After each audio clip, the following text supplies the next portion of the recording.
Welcome to Flourish. I'm Diane Planidin, and you're in the right place if you're ready to create inspired life. And we do so by working on our own personal development so we can be strong role models for those we love and mentor and those we influence as well. Well, this is exciting. The final week 12 in my Psych-100 journey at Queen's University, and it's all about to get social. So let's get started. Chapter 64, Defining Social Psychology. A little bit different look on this chapter, but still open access textbook. The learning objectives. Define social psychology. Review the history of the field of social psychology and the topics that social psychologists study. Summarize the principles of social psychology. Describe and provide examples of the person-situation interaction, and review the concepts of A, social norms, and B, cultures. As previously mentioned, I am a student, not a teacher. I'm simply sharing my journey with you and cognitively learning out loud. The field of social psychology is growing rapidly and is having an increasingly important influence on how we think about human behavior. Newspapers, websites, and other media frequently report the findings of social psychologists, and the results of social psychological research are influencing decisions in a wide variety of areas. Let's begin with a short history of the field of social psychology and then turn to a review of the basic principles of the science of social psychology. The history of social psychology. The science of social psychology began when scientists first started to systematically and formally measure the thoughts, feelings, and behaviors of human beings. The earliest social psychology experiments on group behavior were conducted before 1900, and the first social psychology textbooks were published in 1908. During the 1940s and 50s, the social psychologists Kurt Lewin and Leon Festinger refined the experimental approach to studying behavior, creating social psychology as a rigorous scientific discipline. Lewin is sometimes known as the father of social psychology because he initially developed many of the important ideas of the discipline, including a focus on the dynamic interactions among people. In 1954, Festinger edited an influential book called Research Methods in the Behavioral Sciences, in which he and other social psychologists stressed the need to measure variables and to use laboratory experiments to systematically test research hypotheses about social behavior. He also noted that it might be necessary in these experiments to deceive participants about the true nature of the research. Social psychology was energized by researchers who attempted to understand how the German dictator Hitler could have produced such extreme obedience and horrendous behaviors in his followers during the Second World War.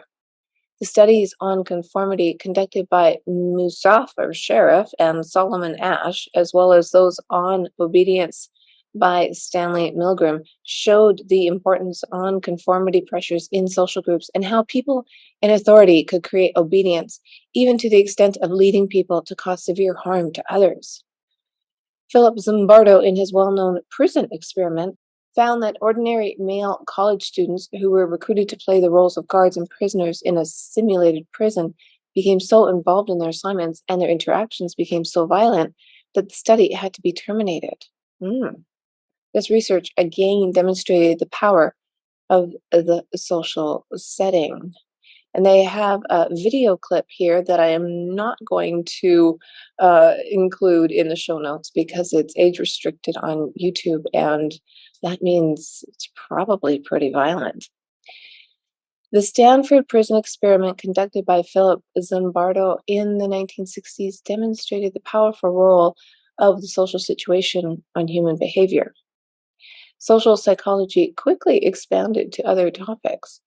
John Darley and Bibb Latané developed a model that it helped explain when people do and do not help others in need, and Leonard Berkowitz pioneered the study of human aggression. Meanwhile, other social psychologists, including Irving Janis, focused on group behavior, studying why intelligent people sometimes made decisions that led to disastrous results when they worked together. Still, other social psychologists, including Gordon Allport and Muzaffar Sharif, focused on intergroup relations with the goal of understanding and potentially reducing the occurrence of stereotyping, prejudice, and discrimination. Social psychologists gave their opinions in the 1954 Brown versus Board of Education Supreme Court case that helped end racial segregation in U.S. public schools, and social psychologists still frequently serve as expert witnesses on these and other topics. The latter part of the 20th century saw an expansion of social psychology into the field of attitudes, with a particular emphasis on cognitive processes. During this time, social psychologists developed the first formal models of persuasion with the goal of understanding how advertisers and other people could present their messages to make them most effective. These approaches to attitudes focused on the cognitive processes that people use when evaluating messages and on the relationship between attitudes and behavior. Leon Fessinger's 1957 important cognitive dissonance theory was developed during this time and became a model for later research. In the 1970s and 80s, social psychology became even more cognitive in orientation as social psychologists used advances in cognitive psychology, which were themselves based largely on advances in computer technology, to inform the field.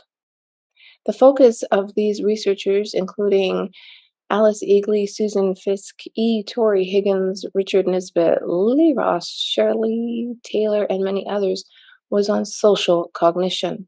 An understanding of how our knowledge about our social worlds develop through experience and the influence of these knowledge structures on memory, information processing, attitudes, and judgment. Furthermore, the extent to which human decision making could be flawed by both cognitive and motivational processes was documented. In the 21st century, the field of social psychology has been expanding into still other areas. Examples that we will consider in this book include an interest in how social situations influence our health and happiness, the important roles of evolutionary experiences and cultures on our behavior, and the field of social neuroscience, the study of how our social behavior both influences and is influenced by the activities of our brain. Social psychologists continue to seek new ways to measure and understand social behavior, and the field continues to evolve. I cannot predict where social psychology will be directed in the future, but I have no doubt that it will still be alive and vibrant. Yes, in our social world, right? The person and the social situation. Social psychology is a study of the dynamic relationship between individuals and the people around them. Each of us is different, and our individual characteristics, including our personality traits, desires, motivations, and emotions, have an important impact on our social behavior. But our behavior is also profoundly influenced by the social situation, the people with whom we interact every day. These people include our friends and family, our fraternity brothers or sorority sisters, our religious group, the people we see on TV or read about or interact with on the web, as well as people we think about, remember, or even imagine. Social psychology is largely the study of the social situation. Our social situations create social influence, the process through which other people change our thoughts, feelings, and behaviors, and through which we change theirs. Maybe you can already see how the social influence provided by the members of the Heaven's Gate cult was at work in the Haley Bop suicide. Kurt Lewin formalized the joint influence of person variables and situational variables, which is known as person situation interaction, in an important equation. Behavior equals F, person social situation. This is Lewin's equation, which indicates that the behavior of a given person at any given time is a function of, depends on, both the characteristics of the person and the influence of the social situation. The social situation creates powerful social influence.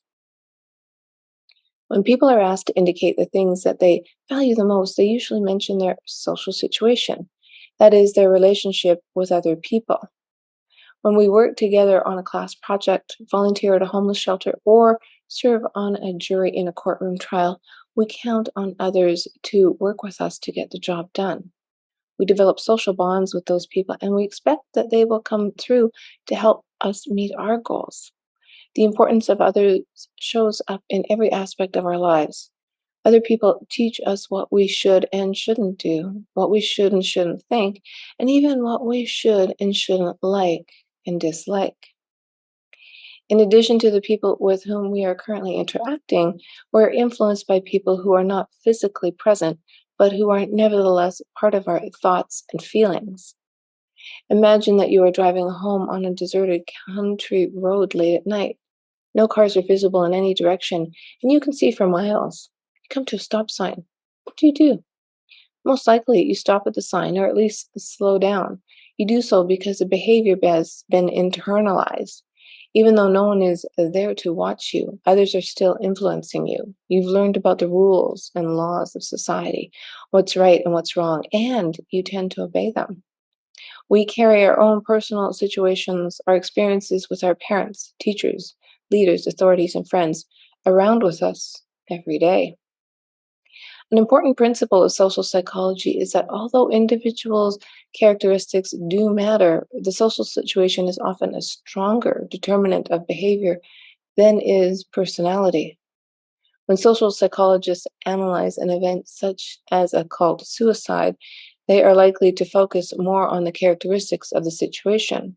For example, the strong leader and the group pressure provided by the other group members, than on the characteristics of the cult members themselves. As an example, we will see that even ordinary people who are neither bad nor evil in any way can nevertheless be placed in situations in which an authority figure is able to lead them to engage in evil behaviors, such as applying potentially lethal levels of electrical shock. In addition to discovering the remarkable extent to which our behavior is influenced by our social situation, social psychologists have discovered that we often do not recognize how important the social situation is in determining behavior. We often wrongly think that we and others act entirely on our own accord without any external influences. It is tempting to assume that the people who commit extreme acts, such as terrorists or members of suicide cults, are unusual or extreme people. And yet, much research suggests that these behaviors are caused more by the social situation than they are by the characteristics of the individuals, and that it is wrong to focus so strongly on explanations of individuals' characteristics. There is perhaps no clearer example of the powerful influence of the social situation than that found in research showing the enormous role that others play in our physical and mental health. Social support refers to the comfort that we receive from people around us. For instance, our family, friends, classmates, and coworkers. Social psychology in the public interest. How the social situation influences our mental and physical health. In comparison with those who do not feel that they have a network of others they can rely on, people who feel that they have adequate social support report being happier and have been found to have fewer psychological problems, including eating disorders and mental illness. People with social support are less depressed overall, recover faster from negative events, and are less likely to commit suicide. Married people report being happier than unmarried people, and overall, a happy marriage is an excellent form of social support. One of the goals of effective psychotherapy is to help people generate better social support networks because such relationships have such a positive effect on mental health. In addition to having better mental health, people who have adequate social support are more physically healthy. They have fewer diseases such as tuberculosis, heart attacks, and cancer, live longer, have lower blood pressure, and have fewer deaths at all ages. Sports psychologists have even found that individuals with higher levels of social support are less likely to be injured playing sports and recover more quickly from injuries than they do receive. These differences appear to be due to the positive effects of social support upon physiological functioning, including the immune system. The opposite of social support is the feeling of being excluded or ostracized. Feeling that others are excluding us is painful, and the pain of rejection may linger even longer than physical pain. People who were asked to recall an event that caused them social pain, for example, betrayal by a person very close to them, rated the pain as more intense than they rated their memories of intense physical pain. When people are threatened with social exclusion, they subsequently express greater interest in making new friends, increase their desire to work cooperatively with others, form more positive first impressions of new potential interaction partners, and even become more able to discriminate between real smiles and fake smiles. Because connecting with others is such an important part of the human experience, we may sometimes withhold affiliation from or ostracize other people in order to attempt to force them to conform to our wishes. When individuals of the Amish religion violate the rulings of an elder, they are placed under a midang. During this time and until they make amends, they are not spoken to by community members. And people frequently use the silent treatment to express their disapproval of a friend or partner's behavior. The pain of ostracism is particularly strong in adolescence. The use of ostracism has also been observed in parents and children, and even in internet games and chat rooms. The silent treatment and other forms of ostracism are popular because they work. Withholding social communication and interaction is a powerful weapon for punishing individuals and forcing them to change their behaviors. Individuals who are ostracized report feeling alone, frustrated, sad, and unworthy, and having lower self esteem. Taken together, then, social psychological research results suggest that one of the most important things you can do for yourself is to develop a stable support network. Reaching out to other people benefits those who become your friends because you are in their support network, and it has substantial benefits for you. Social influence creates social norms. In some cases, social influence occurs rather passively, without any obvious intent of one person to influence the other, such as when we learn about and adopt the beliefs and behaviors of the people around us, often without really being aware that we are doing so. Social influence occurs when a young child adopts the beliefs and values of his or her parents, or when we start liking jazz music without really being aware of it, because our roommate plays a lot of it. In other cases, social influence is anything but subtle and involves one or more individuals actively attempting to change the beliefs or behaviors of others, as is evident in the attempts of the members of a jury to get a dissenting member to change his or her opinion, the use of popular sports figure to encourage children to buy products, or the messages that cult leaders give to their followers to encourage them to engage in the behaviors required of the group. One outcome of social influence is the development of social norms, the ways of thinking, feeling, or behaving that are shared by group members and perceived by them as appropriate. Norms include customs, traditions, standards, and rules, as well as general values of the group. Through norms, we learn what people actually do. For example, people in the United States are more likely to eat scrambled eggs in the morning and spaghetti in the evening, rather than vice versa. And also what we should do. For example, do unto others as you would have them do unto you.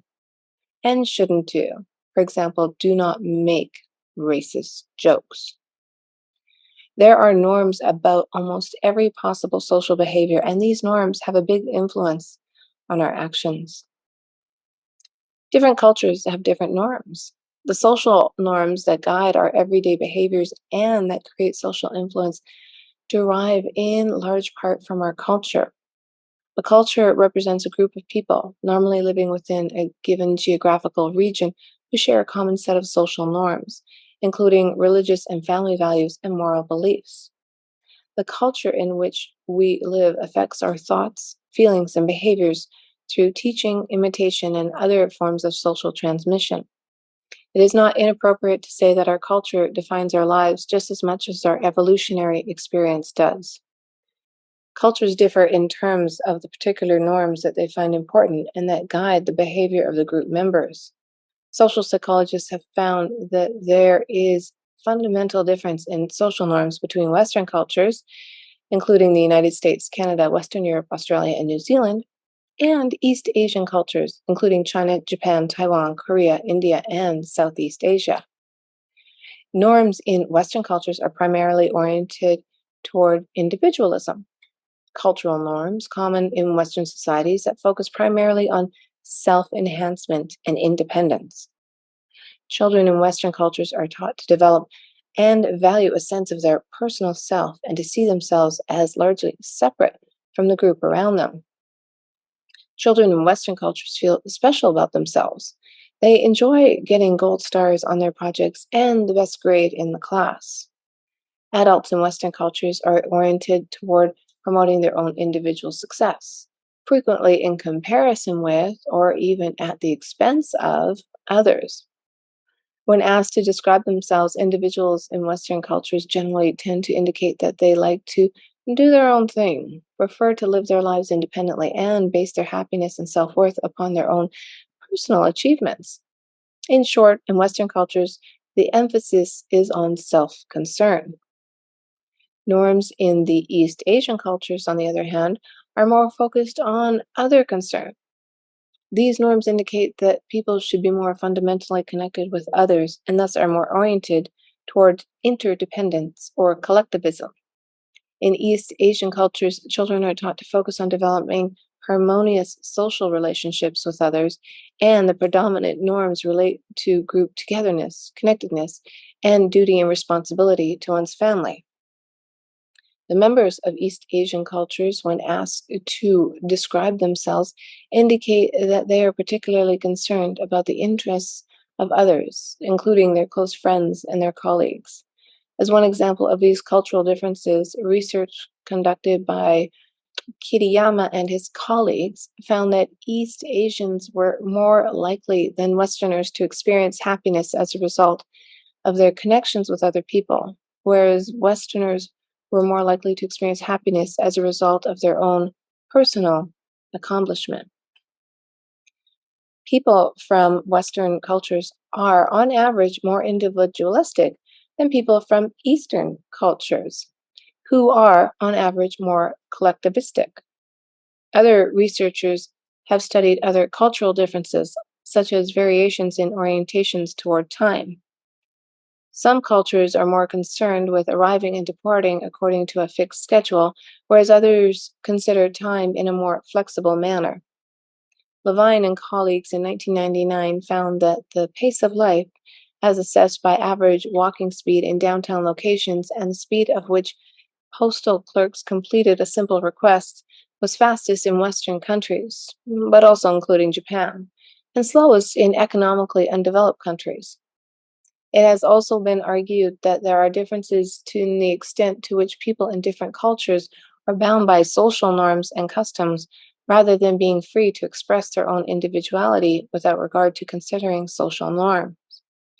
And there are also cultural differences regarding personal space, such as how close individuals stand to each other when talking, as well as differences in the communication styles individuals employ. It is important to be aware of cultures and cultural differences, at least in part because people with different cultural backgrounds are increasingly coming into contact with each other as a result of increased travel and immigration and the development of the internet and other forms of communication. In the United States, for instance, there are many different ethnic groups, and the proportion of the population that comes from minority, non white groups is increasing from year to year. Minorities will account for a much larger proportion of the total new entries into the U.S. workforce over the next decades.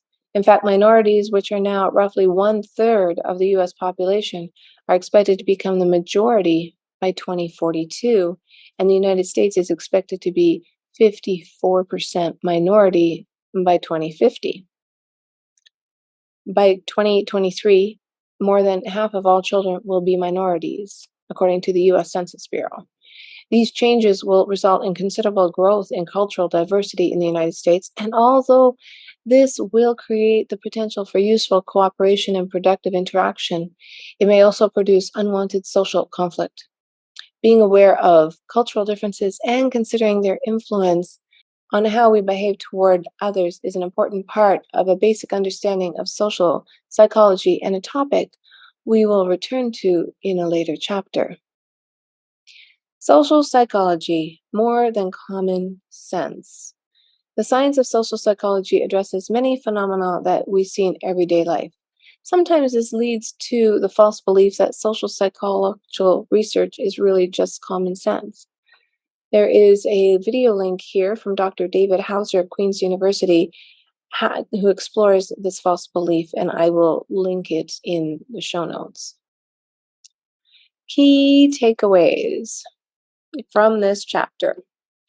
The history of social psychology includes the study of attitudes, group behavior, altruism, and aggression, culture, prejudice, and many other topics. Social psychologists study real-world problems using a scientific approach. Thinking about your own interpersonal interactions from the point of view of social psychology can help you better understand and respond to them. Social psychologists study the person-situation interaction, how characteristics of the person and characteristics of the social situation interact to determine behavior. Many human social behaviors have been selected by evolutionary adaptation. The social situation creates social norms, shared ways of thinking, feeling, and behaving. And finally, cultural differences. For instance, an individualistic versus collectivistic orientations guide our everyday behavior.